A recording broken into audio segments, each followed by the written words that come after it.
Imagine this, it's a cool evening in 2032. You're stargazing, pointing out constellations to a friend. But one point of light is different. It's moving, not twinkling. Night after night it grows brighter. Astronomers are tracking it obsessively. This isn't just any space rock. It's a massive asteroid, and it's on a collision course with Earth. A cosmic bullet, billions of years in the making. The solar system is a busy place, full of debris from the birth of planets. Most burn up as shooting stars, but sometimes, a giant one crosses our path. This one's the size of a stadium, moving faster than a bullet, and it's not going to miss. The news would start as a whisper among scientists, then explode worldwide. Every telescope would be aimed at this ominous object. The world would hold its breath. Suddenly our daily worries would shrink. Borders and politics would fade. We'd be united by a common threat. This is the ultimate test. Not just of our technology, but of our ability to work together. At first, the asteroid would look like a faint smudge, but as it neared, it would become a terrifying, tumbling mountain of rock and ice, hurtling at tens of thousands of kilometers per hour. It carries unimaginable kinetic energy, all set to be unleashed in a single catastrophic moment. This isn't science fiction, it's physics, and physics doesn't negotiate. The clock is ticking. The world must decide. Well, what are we going to do about it? The countdown has begun. Our response will define us. The stakes couldn't be higher. Let's rewind to 2013. Astronomers in Ukraine spot a faint object moving across their screens. Asteroid 2013 TV-135. At first, it's just another near-Earth object, but more observations reveal a startling possibility. A small chance it could hit Earth in 2032. The odds? About 1 in 63,000. Not likely, but not zero. In planetary defense, any non-zero chance from a big asteroid is serious. 2013 TV-135 is about 400 meters wide, a true city killer. The news spreads, sparking global conversation about asteroid threats. For a few weeks it's a media sensation, a reminder that Earth is in a cosmic shooting gallery. The discovery isn't cause for panic, but it's a wake-up call. NASA and other agencies work tirelessly to find and track these near-Earth objects. There are planetary lookouts, mapping the skies to prevent surprises. As more data comes in, astronomers refine the asteroid's path. Each observation sharpens the picture, shrinking the zone of uncertainty. Eventually, the threat fades away. This is science in action, turning the unknown into the known. And that's how we keep our planet safe.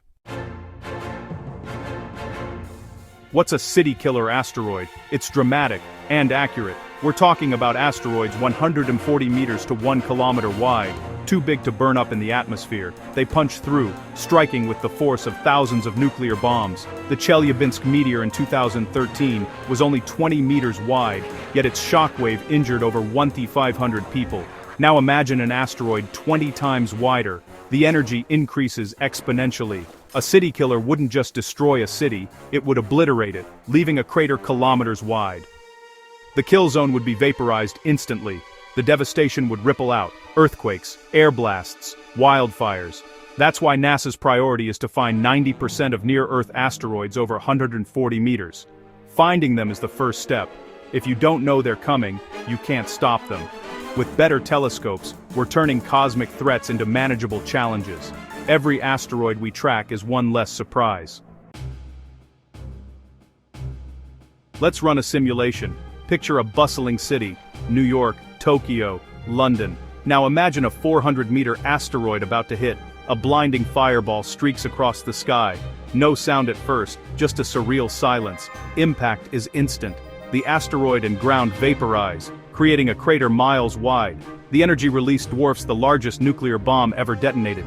Everything at ground zero vanishes in a flash hotter than the sun. Shockwaves ripple out. Earthquakes flatten buildings for hundreds of miles. A supersonic air blast scours the landscape. Anything left standing is obliterated. Millions of tons of dust and rock are hurled into the atmosphere, igniting wildfires and blocking sunlight. A cosmic winter could follow. Global temperatures drop. Crops fail. Ecosystems collapse. A city killer wouldn't end humanity, but it would change civilization forever. That's why we must be prepared. The stakes are real, and the clock is always ticking. That simulation was terrifying, but we're not helpless. We have science, and we're using it to defend Earth. Planetary defense is our job as Earth's bodyguards. The main goal: find asteroids early, and if one's headed our way, nudge it off course. NASA's DART mission proved we can do this. In 2022, a spacecraft smashed into asteroid Dimorphos, changing its orbit. It was a cosmic game of billiards, and it worked. Other ideas include the gravity tractor, a spacecraft gently tugging an asteroid with its gravity. We're building a toolkit of options because when the stakes are this high, we need every advantage. The key is early detection and a coordinated response. We're getting better every year. So, what happened to Asteroid 2013 TV-135? Do we need to worry in 2032? Absolutely not. As astronomers gathered more data, they refined its orbit. Soon, it was clear, it would miss Earth by a huge margin, over 34 million kilometers. This is common in asteroid tracking. An object is found, there's a brief risk, then more data rules out a collision. The Torino scale helps communicate risk. From 0, no hazard, to 10, global catastrophe. 2013 TV-135 was briefly a 1, then quickly downgraded to 0. The system worked. We identified, tracked, and dismissed the threat. The real risk isn't from asteroids we know about, it's from the ones we haven't found yet. Thousands of city-killer-sized asteroids are still out there. Orbit does this disturbance. And done.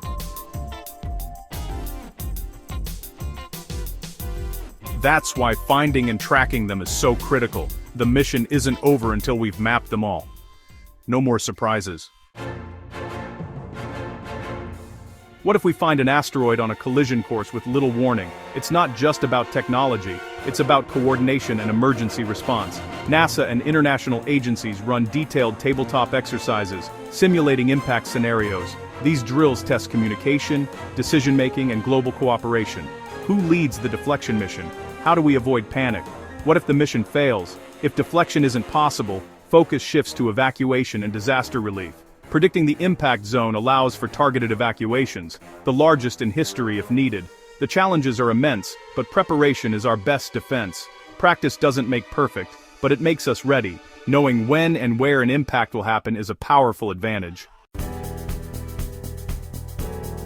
The key to stopping an asteroid is time. The more warning we have, the smaller the nudge needed. Think of it like steering a car. Early action means gentle corrections. With decades of notice, a tiny change in speed can make an asteroid miss Earth by millions of miles. The DART mission proved we can do this. We don't need to blow up asteroids, just change their arrival time. Good telescopes and simple spacecraft are our best tools. The sooner we find a threat, the easier it is to stop.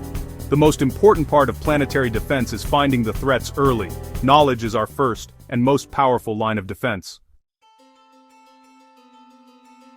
When you look up at the night sky, don't be afraid, be proud. There's a global network of scientists and engineers keeping us safe. There are Cosmic Neighborhood Watch, charting the unknown. The future is bright. New telescopes like the Vera C. Rubin Observatory and NASA's NEO Surveyor will find even more asteroids. We're closing the gaps, determined to spot threats long before they're dangerous. Science is our candle in the dark. For the first time in history, we can fight back against cosmic threats. The dinosaurs couldn't do it. We can. The universe is big and sometimes dangerous, but we're not passive bystanders. Through science and cooperation, we're learning to protect our world. By keeping our eyes on the skies, we ensure Earth remains a safe harbor. The sky isn't falling. We're making